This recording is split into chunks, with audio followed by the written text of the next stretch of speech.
Good morning, praise Lord. Welcome to this video.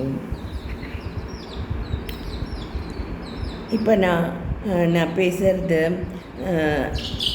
சிலர் குழந்தை போல் சிந்திக்கிறாங்க, வயதில் மூத்தவர்கள் அப்படி சிந்திக்கிறாங்க, அல்லது படிப்பாளிகள் கூட அப்படி சிந்திக்கிறாங்கன்னு நான் சொல்லும்போது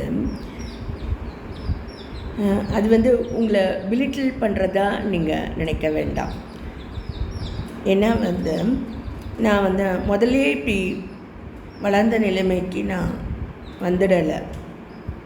so I gone through several processes. அதுக்கப்புறம் தான் நான் இந்தளவுக்கு நான் சிந்திக்க முடியுது. எனக்கே அது தெரியும். இந்த ஊருக்கு நான் வந்த புதுசில் நான் எப்படி இருந்தேன், என்னுடைய மூளை செயல்பாடுகள்,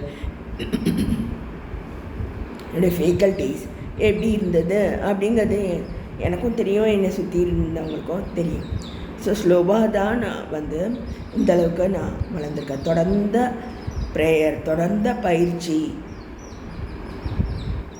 அதில் என்னுடைய சபையார், என்னுடைய போதகர்களுடைய ஹெல்ப் பெரிய அளவில் காணப்பட்டது. Some medication was also necessary. அது மாதிரி நான் படித்த புத்தகங்கள் ஏராளம்.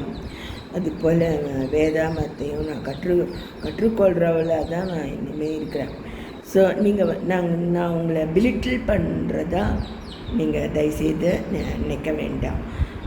எனக்கு வளரணும் அப்படிங்கிற ஒரு தூண்டுதலாக நீங்கள் இதை எடுத்துக்கொண்டால் நான் ரொம்ப சந்தோஷப்படுவேன். மற்றபடி நான் இதை உங்களை பிலிட்டில் பண்ணவோ, உங்களை விட நான் I'm a better thought process அப்படின்ட்டு நான் பெருமையாக நான் சொல்லி கொள்கிறதுக்கு நான் இதை சொல்ல, அது என்னுடைய நோக்கம் கிடையாது. நிறைய பேர் இந்த மாதிரி ஒரு தரிசன அனுபவத்தை பெற்றுக்கொள்ளணும். தேசத்துக்கும் சபைக்கும் சமுதாயத்துக்கும் நம்ம பிரயோஜனம் உள்ளவங்கள அஸ் டீச்சர்ஸ், அதுமாரி வேரியஸ் வாக்ஸ் ஆஃப் லைஃப்பில் நம்ம இருக்கலாம். இன்ஜினியரிங்கோ இல்லை மெடிசினோ இல்லை ஆர்ட்ஸோ எதில் இருந்தாலும் நம்முடைய சிந்தனை இது மாதிரி தரிசனம் உள்ள கண்கள் நமக்கு இருந்தால் கண்டிப்பாக நம்முடைய தேசத்துக்கு நம்ம பெரிய அளவில் பிரயோஜனமாக இருப்போம். அப்படி இல்லைன்னா அது it may be a danger for the future generation. இதை நான் சொல்ல